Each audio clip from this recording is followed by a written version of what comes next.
भाऊजी, अहो उठा ना. मला कसं तरी वाटतंय कोणीतरी येईल. वहिनी, शेवटची 2 मिनटं फक्त प्लीज. झालंच भाऊजी, तुमच्या अशा वागण्याने एक दिवस आपण अडचणीत येणार. नका अति करू, बस ना.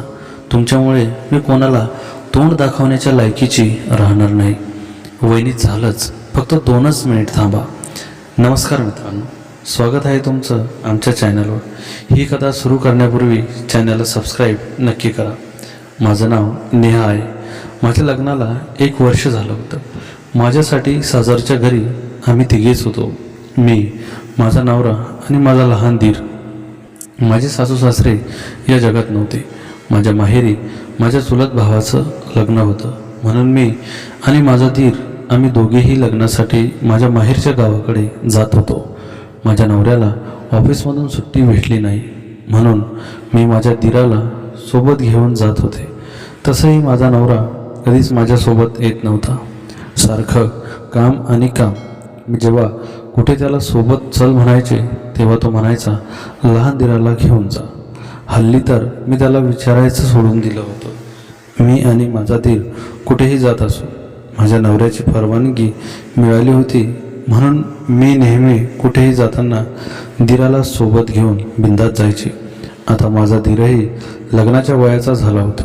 तो खूप हुशार आणि दिसायलाही स्मार्ट होता. तसं घरात माझं आणि त्याचं खूप पटायचं. आम्हा दोघांमध्ये खूप थट्टा मस्करी चालायची.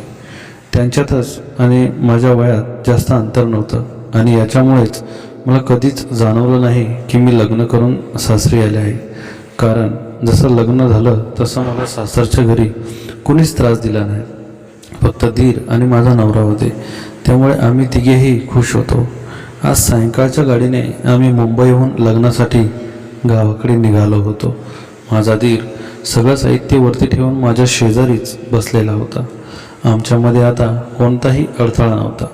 संध्याकाळच्या 7च्या गाडीने आम्ही निघालो होतो. 1 तासाच्या प्रवासानंतर गाडी जेवणासाठी हॉटेलजवळ थांबली. मला काही जास्त भूक नव्हती, पण माझ्या दीराला मात्र खूप भूक लागली होती. मग त्यानं जेवण केलं आणि मलाही त्यानं आग्रहाने खाऊ घालत तो जेवत होता, आणि मी त्याच्याकडे टक लावून प्रेमाने बघत होते. जेवण करताना तो मला म्हणत होता, वहिनी, मला माहिती आहे तुम्हाला भूक का नाही लागली. मी विचारलं, सांगा बरं भाऊजी, काय कारण आहे. आणि तो म्हणाला, कारण की तुम्ही माहेराला जात आहात ना. यावर मी मनापासून हसले आणि म्हणाले, भाऊजी, तुम्ही जे बोलताय ते अगदी बरोबर आहे. अहो, कोणतीही मुलगी माहेरी जायचं म्हटल्यावर तिची पटकन तहान भूकच विसरून जाते. तेव्हा तुमचं लग्न होईल ना, तेव्हा तुमची बायकोसुद्धा माहेरी जाईल, तेव्हा तुम्हाला कळेल तिच्या चेहऱ्यावरचा आनंद पाहून. यावर माझा दीर माझ्याकडे पाहत म्हणाला, अहो वहिनी, माझी बायको काय आणि माझ्या दादाची बायको काय, एकच तर आहे ना. मला तुमच्याकडे पाहूनच सगळं समजतं. यावर मी म्हणाले, हो का, बरंच काही माझ्याकडून समजते की तुम्हाला, आणि हे तुमच्या दादाला कळलं तर. नको नको वहिनी, दादाला एवढं नका सांगू यातलं, प्लीज. हे आपल्या दोघांतलं सिक्रेट आहे. हां बरं, चला आता बस निघण्याची वेळ झाली. मग जेवण वगैरे करून आम्ही बसमध्ये बसलो. बस खूप वेगाने धावत होती. बसच्या खिडकीची काच मी उघडीच ठेवली होती, कारण हवा खूप छान वाहत होती. खिडकीतून ती हवा माझ्या तोंडावर येत होती, आणि त्या वाऱ्याच्या झुळकीने मला झोप येऊ लागली होती.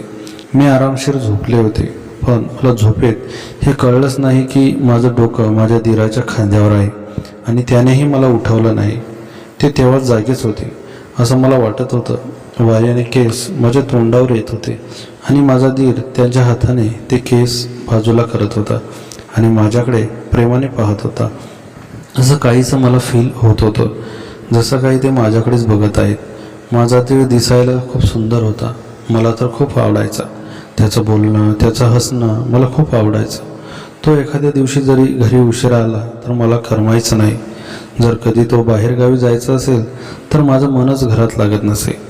मला त्याची सवय झाली होती, आणि मलाच नाही तर त्यालाही माझी सवय झाली होती. ते मला नेहमी म्हणायचे, वहिनी, तुम्ही कधीही तुमच्या माहेरला आईकडे जाणार तेव्हा मलाही सोबत घेऊन चला, कारण तुम्ही गेल्यावर मला घरात करमतच नाही. त्याचं असं बोलणं ऐकून त्याच्यावर मला हसायला यायचं. पण खरं सांगायचं तर माझंही काहीच तसंच होतं. मलाही माझा दीर घरात नसला की करमायचं नाही. एक वेळ नवरा घरी उशिरा आला तर काही वाटायचं नाही.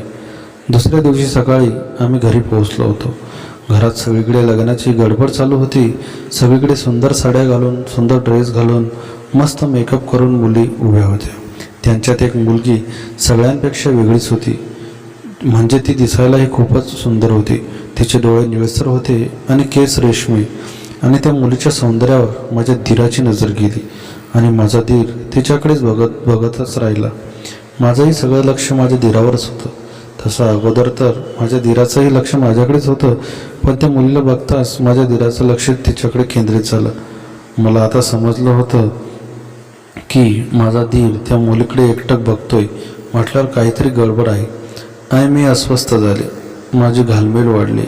कधीच्या धिंगाण्यात कोण काय करतंय कोणाला पत्ताच लागत नव्हता.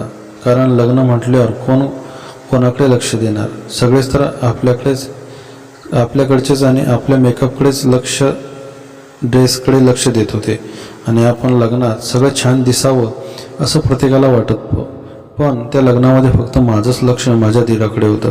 कारण एवढं होतं, त्या मुलीमध्ये जो माझा दीर माझ्यापेक्षा तिच्याकडे जास्त लक्ष देत होता. आता मी हळूच माझ्या दीराजवळ गेले आणि म्हणाले, अहो भाऊजी, काय चाललं आहे तुमचं? तुमची नजर तर त्या मुलीवरून हटतच नाही. तुम्ही इथे माझ्यासोबत आला आहात माझ्यावर लक्ष ठेवायला, हे विसरला आहात का? यावर माझा दीर लाजला आणि म्हणाला, वहिनी, अहो तुम्हाला कसं विसरेन? मी तुमच्याकडेच तर लक्ष आहेच माझं आणि काही नाही. पण काय बोलताय तुम्ही? त्या मुलीकडे मी बघत नव्हतो, तर सहजच बघत होतो फक्त मी. आणि तुम्हाला राग आला का मी तिच्याकडे पाहिलं म्हणून? यावर मी म्हणाले, भाऊजी, मी कुठे काय म्हणते? तुम्हाला आवडते तर बघा ना तुम्ही. मी असंच म्हणाले. तुम्हाला शेवटी मी काय तुमची बायको आहे का? जर तुम्ही एखादी मुलीकडे बघितलं तर राग यायला? यावर माझा दीर म्हणाला, वहिनी, तुम्ही इतक्या रागात का बोलत आहात? मी तर फक्त त्या मुलीकडेच बघितलं, पण तुम्हाला आवडलेलं दिसत नाही वाटतं. यावर मी म्हणाले, भाऊजी, आता माझं लग्न झालेलं आहे आणि मला अजिबात राग आलेला नाही. मला काय करायचं आहे? तुम्ही कुठल्याही मुलीकडे बघा. मला काय तुमच्यासोबत लग्न करायचं आहे का जे मला राग येईल? माझं बोलणं ऐकून माझा दीर हसला आणि म्हणाला, वहिनी, खरं सांगा, तुमचं लग्न झालं नसतं तर तुम्ही माझ्यासोबतच लग्न केलं असतं ना? त्यांच्या या प्रश्नावर मला हसायला आलं. मी त्यांना म्हणाले, वेळीच आहात तुम्ही. बरं भाऊजी, खरं सांगायचं, आवडली का ती मुलगी तुम्हाला? काहीतरीच काय वहिनी, तुमचं तसं नाही काही. भाऊजी, वहिनीपासून काहीच लपवायचं नसतं. आवडली असेल मुलगी तर सांगा मला. तिला तुमची बायको बनवण्याची जबाबदारी माझी. हे ऐकून माझा दीर जरा खुश झाला आणि म्हणाला, वहिनी, खरंच बोलता ना तुम्ही? हे तुमच्या ओळखीची आहे का ही मुलगी? मी म्हणाले, हो, माझ्या ओळखीचीच आहे ती. तुम्हाला हवी आहे का? तिची ओळख करून घ्यायची असेल तर मी तुमची ओळख करून देऊ का? ती माझ्या घराशेजारीच राहते. यावर माझा दीर म्हणाला, नेकीवर पोचपोच हो वहिनी, चालेल. मला भाऊजींचा उतावळेपणा बघून हसूच आलं. ती मुलगी माझ्या ओळखीची होती. मी तिला लगेच आवाज दिला, गौरी, इकडे. ती लगेच माझ्याकडे आली आणि तिला मी माझ्या दीराची ओळख करून दिली. माझा दीर तिच्याकडे वेड्यासारखा पाहत होता आणि ती मात्र माझ्याशी बोलत होती. तेवढ्यात तिला कोणीतरी आवाज दिला. ती म्हणाली, ताई, मी 5 मिनिटात आले, मला कोणतरी बोलावते, असं म्हणून ती तिथून निघून गेली. पण तरीही माझ्या दीराची नजर तिच्यावरून हटतच नव्हती. तो एकटक तिच्याकडेच पाहत होता, वेड्यासारखा तिलाच बघत होता. आता ती गेली तरीही मी माझ्या दीराला खूप वेळ झालं सांगितलं होतं, बस झालं भाऊजी, आता नका बघू इतकं तिला. अहो, ती गेली, अजून किती सतावणार? एक दिवस मी तुमच्यामुळे कोणालाही तोंड दाखवायच्या लायकीचे राहणार नाही. पण भाऊजी तर आता तिथेच खुर्चीवर बसून त्या मुलीकडेच बघत होते. मला तर खूप लाज वाटत होती. भाऊजी, उठा, आता बस झालं. यावर माझा दीर म्हणाला, वहिनी, फक्त 2 मिनटं, अजून 2 मिनटं प्लीज. ती येईलच इतक्यात परत. फक्त शेवटची 2 मिनटं द्या. तेवढ्यात मी भाऊजींचा हात पकडला आणि ढकलतच त्यांना खोलीत घेऊन गेले आणि त्याला म्हणाले, हे काय चाललं आहे तुमचं? अहो, इथे सर्व माणसं आहेत, ती वेळेसारखी बघताय तुमच्याकडे. त्याचं काहीच वाटत नाही तुम्हाला? उद्या लोक मलाच नाव ठेवतील, म्हणतील की हिचाच दीर होता तो, जो मुलींकडे टक लावून बघत होता लग्नात. पण काय करू वहिनी, मला ती आवडली आहे. मग मी माझ्या धीराला म्हणालो, अहो तुम्हाला ती आवडली आहे ना, तर मी तुमची ओळख करून देते ना. मला सांगा ना, मी तुमची लग्नापर्यंतची पूर्ण सेटिंग लावून देते. आणि तो खुश होऊन गेला. लग्न पार पडल्यानंतर आता आम्हाला घरी परत निघायचं होतं. माझा धीर म्हणाला, वहिनी प्लीज मला एकदा तिला बघायचं आहे. माझ्या धीराच्या सांगण्यावरून मी त्या मुलीला माझ्याकडे बोलावून घेतलं. तोपर्यंत त्यांच्या जीवात जीव नव्हता आणि मी तिला सहज विचारलं, काय करतेस आता? शिक्षण तुझं पूर्ण झालेलं आहे का? लग्न जमलं की जमायचं बाकी आहे? तेव्हा तिने सांगितलं, माझं शिक्षण पूर्ण झालं आहे आणि माझं लग्नही जमलं आहे. 2 महिन्यानंतर माझं लग्न आहे आणि माझ्या लग्नाला ताई तू नक्की यायचं, तू, तुझा नवरा आणि तुझा धीर. असं म्हटल्यावर माझ्या धीराच्या चेहऱ्यावरचा रंगच उडून गेला. मलाही हसायला येत होतं आणि थोडंसं वाईटसुद्धा वाटलं. आणि मी माझ्या धीराकडे पाहिलं तर त्यांनी डोक्यावरचा हात मारला होता. हे तिच्यासोबत लग्नाची स्वप्न बघत होते आणि तिने तर तिच्या लग्नाच्या आमंत्रणाची पत्रिकाच त्यांच्या हातावर टेकवली. किती मोठा नशिबाचा विचित्र खेळ. आणि आकाशाकडे वरती पाहून माझा धीर म्हणाला, देवा तुला मीच भेटलो होतो का असा पचका करायला? इतक्या मुश्किलीने एक मुलगी आवडली होती, पण ती सुद्धा हातातून निसटून गेली. आणि अशी मुलगी पुन्हा भेटू नकोस जिचं लग्न ठरलं असेल. माझ्यासाठी अशीच सीट पाठव जिचं बुकिंग कोणीच केलं नसेल. आणि मी खूप हसायला लागले. तसे ते म्हणाले, झालं ना वहिनी तुमच्या मनासारखं? मी विचारलं, माझ्या काय मनासारखं झालं? तेव्हा माझा धीर म्हणाला, वहिनी मी तिच्याकडे बघत होतो, ते तुम्हाला अजिबात आवडत नव्हतं ना. मी म्हणाले, भाऊजी हे काय बोलणं झालं? पण अहो ही आपली मुंबई नाही, हे गाव आहे. इथे असं मुलीकडे पाहिलं की लगेच सगळ्यांच्या लक्षात येतं आणि सगळ्यांनी तुम्हालाच दोष दिला असता आणि आपल्या घराला सुद्धा. आणि तुम्हाला मी आधीच सांगितलं होतं की मला काही तुमच्यासोबत लग्न करायचं आहे का? जर तुम्ही तिच्याकडे बघितलं तर मला का राग येईल? उलट मीच तुम्हाला म्हणले होते की तिच्याशी ओळख करून देते आणि लग्नापर्यंतची सेटिंग लावून देते. मी तुम्हाला आवडले असेल तर तिच्याशी बोलते आणि मी बोललेसुद्धा भाऊजी. पण आता तिचंच लग्न ठरलेलं आहे तर मी काय करणार? संध्याकाळच्या गाडीने आम्ही परत मुंबईसाठी बसलो. मी गरोदर होते म्हणून माझा धीर गाडीतसुद्धा माझी काळजी घेत होता.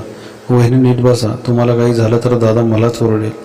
भाऊजी नका काळजी करू, हे आपले सिक्रेट आहे, त्यांना काही कळणार नाही. आता माझा धीर गाडीमध्ये गुंगसून बसला होता.